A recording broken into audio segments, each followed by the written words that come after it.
আমি মুশফিককে যখন ও আন্ডার 15 থেকে 17 বছর বয়সে ইংল্যান্ডে গেল 2005-এ ওকে পিক করেছিলাম। আমি সিলেক্ট বোর্ডের চেয়ারম্যান ছিলাম। তো আমার সাথে ওদের মেন্টাল অ্যাটাচমেন্ট মাহমুদুল আর মুশফিক দুজনের সাথে একদম ডিফারেন্ট। এই ব্যাপারটা হচ্ছিল কি আপনার আপনি জানেন যে কি অধ্যাবসায়, কি ডেডিকেশন, ডিটারমিনেশন থাকলে এই ছেলেদের বাংলাদেশ ক্রিকেটের এতদিন সার্ভিস দিয়েছে 3টা ফর্মেটে।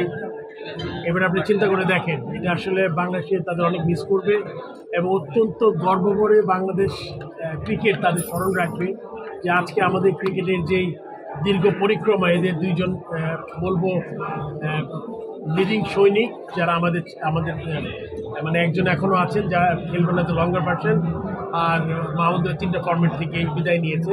তো আমি তাদের অভিনন্দন জানাই এবং আগামীতে যারা যেটাই করে আমি আশা করবো তারা যদি বাংলাদেশ ক্রিকেটের জড়িত থাকে, স্পেশালি মাহমুদুল্লাহ তো 3 ফর্মেট থেকে বিদায় নিয়েছে, তাহলে আমি অত্যন্ত খুশি হব।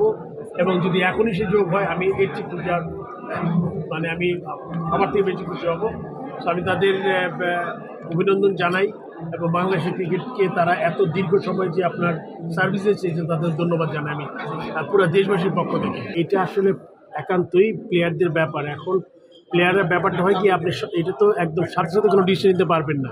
হয়তো বা তারা এই সিরিজটা শেষ হওয়ার পরে তারা চিন্তা করেছে এবং এটা রাইট সময় ভেবেছে। এবং আগামীতে আপনি জানেন আমাদের নেক্সট ওয়ানডে ম্যাচ বা টেস্ট ম্যাচ যদিও আছে, ওয়ানডে ম্যাচ আছে আপনার খুব সম্ভবত শ্রীলঙ্কাতে, তার আগে হয়তো পাকিস্তান যাব আমরা। সো এটা একটু লম্বা সময়, এটা হয়তো চিন্তা করে আমার মনে চিন্তা করে যেহেতু যে ডিসিশন নিয়েছে এই জন্য তো মাঠ থেকে নিতে পারেনি।